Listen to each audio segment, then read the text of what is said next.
मंदिर के 7वें दरवाजे पर नासा के वैज्ञानिकों को जो मिला उसे देखकर आपके भी रोंगटे खड़े हो जाएंगे। भारत समेत दुनिया भर में ऐसे कई रहस्य हैं जिनके बारे में आज तक इंसानों को कोई जानकारी नहीं है। विज्ञान चाहे कितनी भी उन्नति कर ले, लेकिन ऐसी कई पहेलियां हैं जिन्हें साइंस आज भी सुलझा नहीं पाया है। आज हम आपको ऐसे मंदिर के बारे में बताने वाले हैं जिसके अंदर आज भी अरबों के सोने चांदी हीरे जवाहरात और भी कितना सारा खजाना छुपा हुआ है। उसका पता लगाने के लिए भारत के उच्चतम न्यायालय में अर्जी दी गई थी और काफी मेहनत के बाद कपाट भी खोले गए। लेकिन वैज्ञानिकों की टीम के साथ जो चमत्कार हुआ उसे देखकर आपके रोंगटे खड़े हो जाएंगे।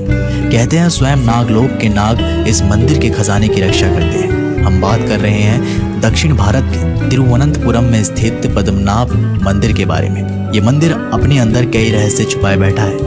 कहते हैं यहाँ तकरीबन 7 तहखाने मौजूद हैं और जिसमें 7वें तहखाने में जो खजाना है उसकी रक्षा नागलोक के नाग, पौराणिक पिशाच और अन्य कई अलौकिक देवता करते हैं। जिस भी इंसान ने 7वें दरवाजे को खोलने की कोशिश करी, या तो गुप्त तरीके से वह गायब हो गया और या अचानक से उसकी मौत हो गई। बात है सन 1930 की, जब लुटेरों का एक गिरोह पद्मनाभ मंदिर में करोड़ों का खजाना लूटने आया। उन्होंने जब 7वें दरवाजे को खोलना चाहा तो अचानक से कुछ भयंकर नाग उसके पीछे पड़ गए। ऐसा माना जाता है प्राचीन काल के संतों ने शक्तिशाली नागपाश मंत्र द्वारा इस कक्ष के प्रवेश द्वार को शील किया है और पद्मनाभ मंदिर के 7वें दरवाजे को केवल सबसे सटीक समझ वाला पुजारी ही गरुड़ मंत्र के जाप से खोल सकता है। लेकिन सन 2011 में सरकार द्वारा एक ऐसी नादानी हो गई जिसका पछतावा आज भी उन सभी वैज्ञानिकों को होता है जिनके द्वारा पद्मनाभ मंदिर का वह दरवाजा खोलने का प्रयास किया गया। पद्मनाभ स्वामी मंदिर केरल के तिरुवनंतपुरम में मौजूद भगवान विष्णु का सबसे प्रसिद्ध मंदिर है। इस मंदिर के गर्भगृह में भगवान विष्णु के विशाल मूर्ति विराजमान है, जिसे देखने के लिए रोजाना हजारों भक्त दूर दूर से आते हैं। इस प्रतिमा में भगवान विष्णु शेषनाग पर शयन मुद्रा में विराजमान है। मान्यता है कि तिरुवनंतपुरम नाम भगवान के अनंत नामक नाग के नाम के ऊपर रखा गया है। यहाँ पर भगवान विष्णु की विश्राम अवस्था में प्रतिमा हमें दिखाई देती है। लेकिन आपके मन में एक सवाल आ रहा होगा कि आखिर इस मंदिर का निर्माण किसने कराया और आखिर इस मंदिर में जो करोड़ों का खजाना है वह किसकी अमानत है।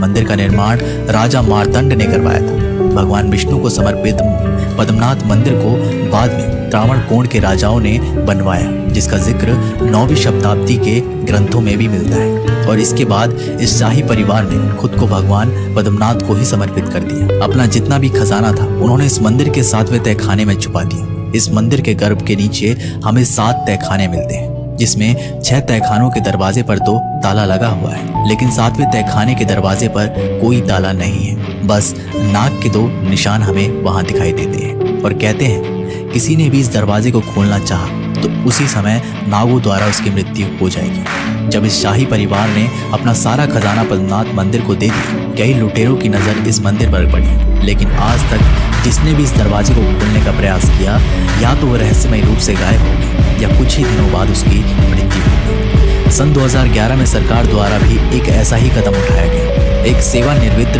IPS अधिकारी सुंदर राजन ने मंदिर के खजाने की जांच करने की मांग सुप्रीम कोर्ट में दायर की। इसके बाद सुप्रीम कोर्ट ने भी खजाने के बारे में पता लगाने के लिए 7 सदस्य कमेटी का गठन किया।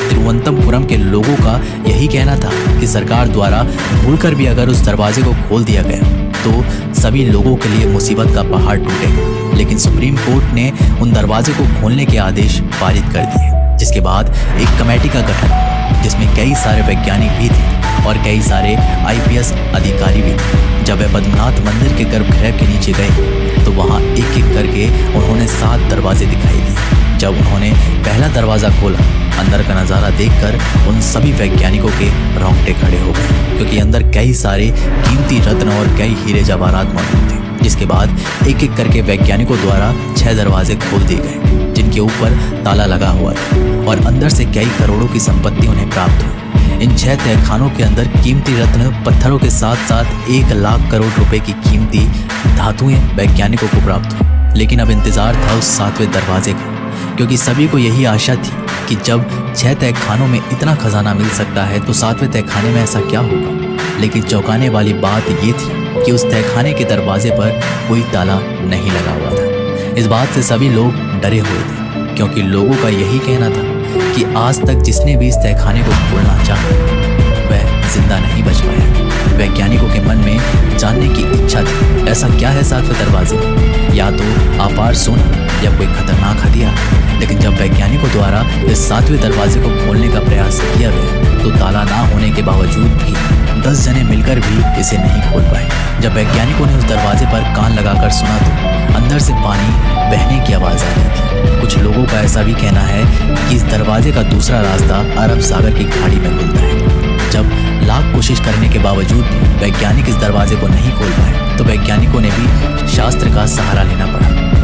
उन्होंने काफी मुख्य पुजारी की व्यवस्था करी जिसे बहुत अच्छी तरह से गरुड़ मंत्र आता हो, क्योंकि इस दरवाजे को केवल वही खोल सकता था जो कि एक सटीक पुजारी हो जिसने गरुड़ मंत्र के ऊपर सिद्धि प्राप्त कर रखी हो। जब उस पुजारी ने दरवाजे के सामने गरुड़ मंत्र का जाप करना शुरू किया तो मंदिर में अचानक ही बहुत जोर से कंपन होने लगा। इस कंपन से सभी लोग बहुत ज्यादा डर गए और गरुड़ मंत्र को बीच में रोकने के कारण उस पुजारी की दिल का दौरा पड़ने से उसी समय मौत हो गई। ये नजारा देखकर वहां सभी वैज्ञानिकों के रोंगटे खड़े हो गए। कहते हैं पहले दिन हार मानकर वे लोग वहां से लौट गए, लेकिन 6 तहखानों में से कई लाख करोड़ों का खजाना सरकार को प्राप्त हुआ था। लेकिन 1 से 2 दिन के बाद वो खबर आई जिसे सुनकर आपके भी रोंगटे खड़े हो जाएंगे। वो कमेटी जो दरवाजे को खोलने का प्रयास कर रही थी, उस कमेटी के 2 सदस्यों की अकारण ही मौत हो गई और एक एक करके सभी के जीवन में तरह तरह की मुसीबतें आने लगे। तब पद्मनाथ मंदिर के पुजारी ने सरकार को ये सख्त आदेश दिए कि अगर आइंदा इस 7वें दरवाजे को खोलने का प्रयास किया तो इसी तरह हमारी मुसीबतें बढ़ती रहेगी। तो सरकार को भी पद्मनाथ मंदिर के सामने अपने घुटने टेकने पड़े और उसके बाद ये निर्णय लिया गया कि उस 7वें दरवाजे को आज के बाद कोई भी नहीं खोलेगा, क्योंकि आज तक जिसने भी उस दरवाजे को खोलना चाहा उसे किसी न किसी प्रकार की अनहोनी का सामना करना पड़ा।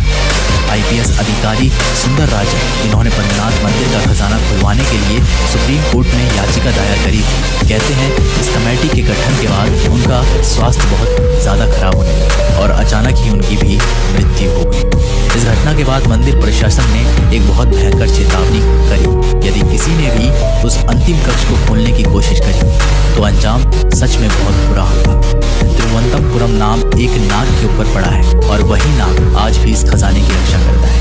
आखिर कैसा है पद्मनाभ स्वामी का मंदिर? इस मंदिर में एक स्वर्ण स्तंभ भी बना हुआ है जो मंदिर की खूबसूरती में इजाफा करता है।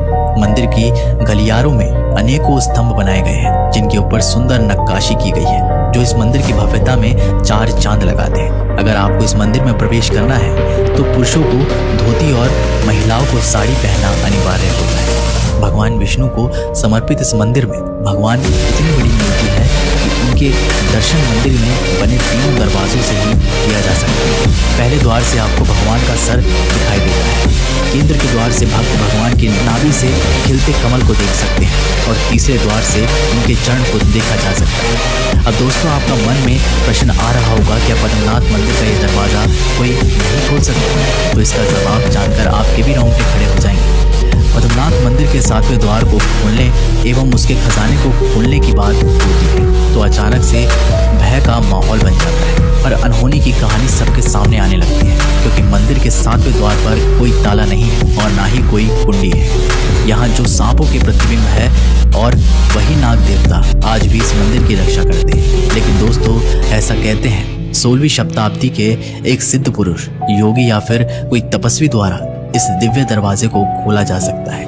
वह सिद्ध पुरुष आकर जब इस दरवाजे के पास गरुड़ मंत्र का जाप करेगा तो उसके द्वारा ये गेट अपने आप खुल जाएगा। लेकिन अगर उच्चारण जरा सा भी गलत हुआ तो दिल का दौरा पड़ने से या अन्य किसी कारण से उसकी मृत्यु भी हो सकती है। तो दोस्तों, पद्मनाथ मंदिर के रहस्य के बारे में क्या आप आज से पहले जानते थे या आपको कोई भी बात अच्छी लगी हो तो नीचे कमेंट बॉक्स में जरूर बताइएगा। मिलते हैं दोस्तों आप लोगों से एक नई वीडियो के माध्यम से। तब तक के लिए अपना ख्याल रखिएगा। बहुत बहुत धन्यवाद।